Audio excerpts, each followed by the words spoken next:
And of course, I could listen to these songs more and more, because I just love it so much. So I thought it was so cool to see this one twice in one day, and see what you guys brought to it, and did your own thing with it, which was so cool. You guys have great voices.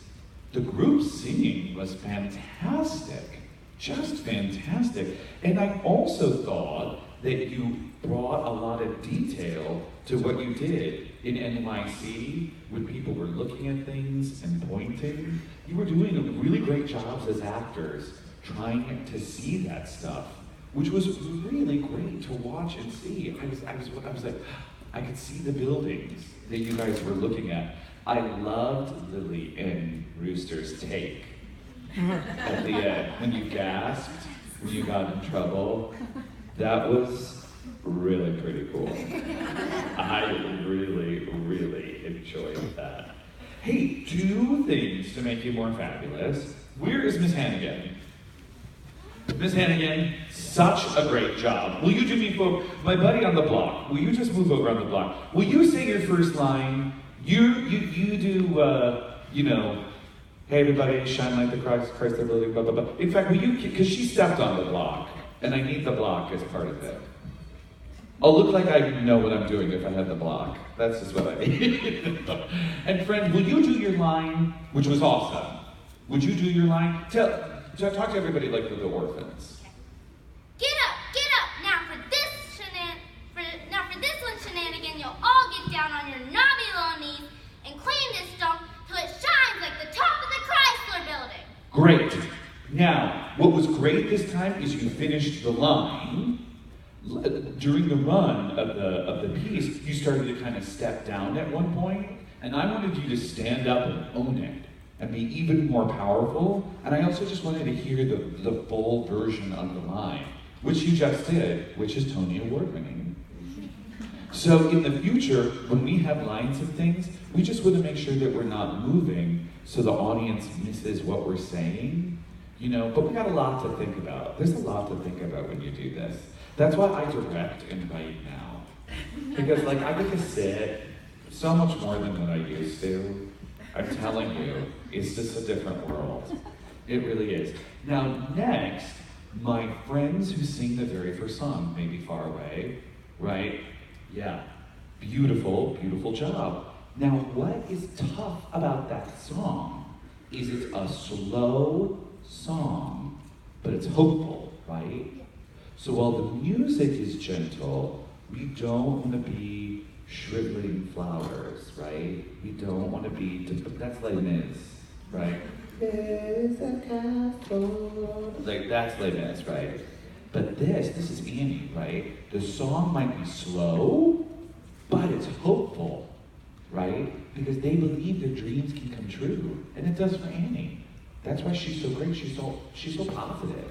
You know, she sings Maybe Far Away because, you know, she really believes that she's gonna find a dad and she's gonna find happiness.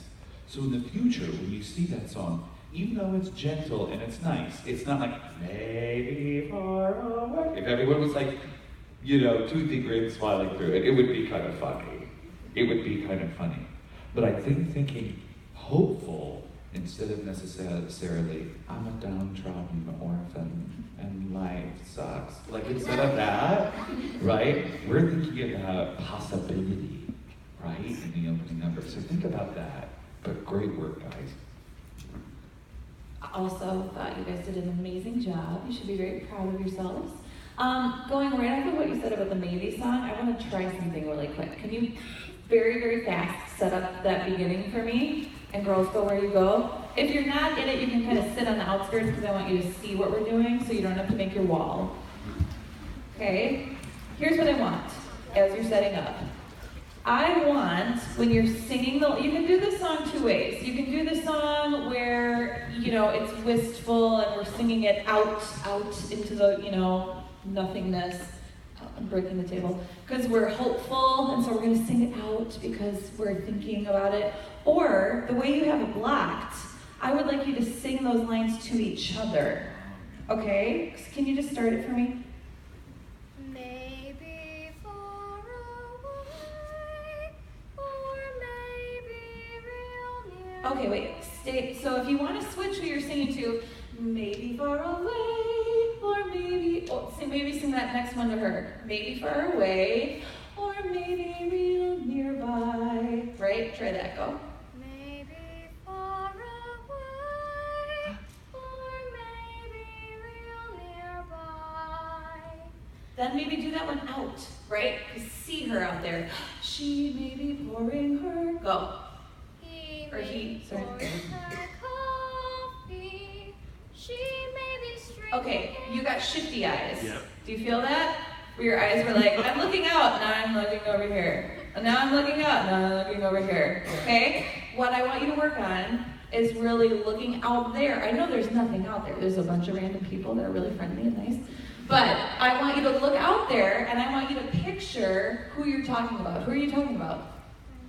Your parents. I want you to watch in your mind, there's Dad.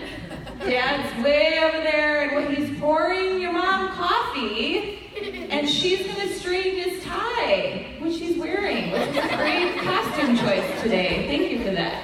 Okay? So, and then the same goes for who sings the first solo that's not Annie. Okay, what is your line? And who do you say that to? Who are you by when you do that? Are you right here? Then say it right to her, okay? Instead of saying it out to nothing and not saying it or going shifty, shifty, shifty eyes, okay? You really want to talk to people. See, like I'm scary and close to you right now? All right, that's what you want to do. You want to really tell each other. You want to say the whole full line. Otherwise, it would be like me talking to you and I'm telling you something and then then I do this and then I come back to you and then I do this. Is that weird? So you want to do the whole thought to one character at a time. Okay.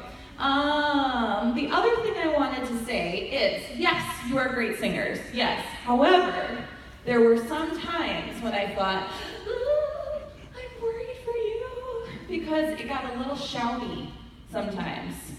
Now, it was just, it happens because whenever people sing, the sun will come out tomorrow, we get into that, we're gonna just like give it everything, like everyone does it. But then I worry for your voices. So, I have a really good example. Where's my NYC girl? Where is she? Stand up, girl. Because you did exactly what I wanted. Because a lot of times people get to the end of NYC and they like blow their voice into Mariah Carey land. Okay? We'll just keep using her as an example of what not to do. And they blow their pipes. And then later you sound like, because you have just blasted through your voice and heard it. And instead you went into your head voice, which was genius. And I was like, yes, she did such a good job. So you were great. The chorus, you can sit down now. The chorus as a whole, when you finally got to the end, when you were like, tomorrow, tomorrow, then it started becoming a little bit lighter. And that was better for me, because I was like, oh, I don't have to worry anymore. Okay? Because in the audience, we don't want to worry about your voices. So just be careful. It happens in Hard Knock Life.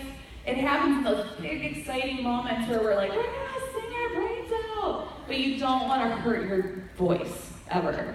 Okay? Does that make sense? Yes. All right, great job, everyone. I hope you had a great time performing for us.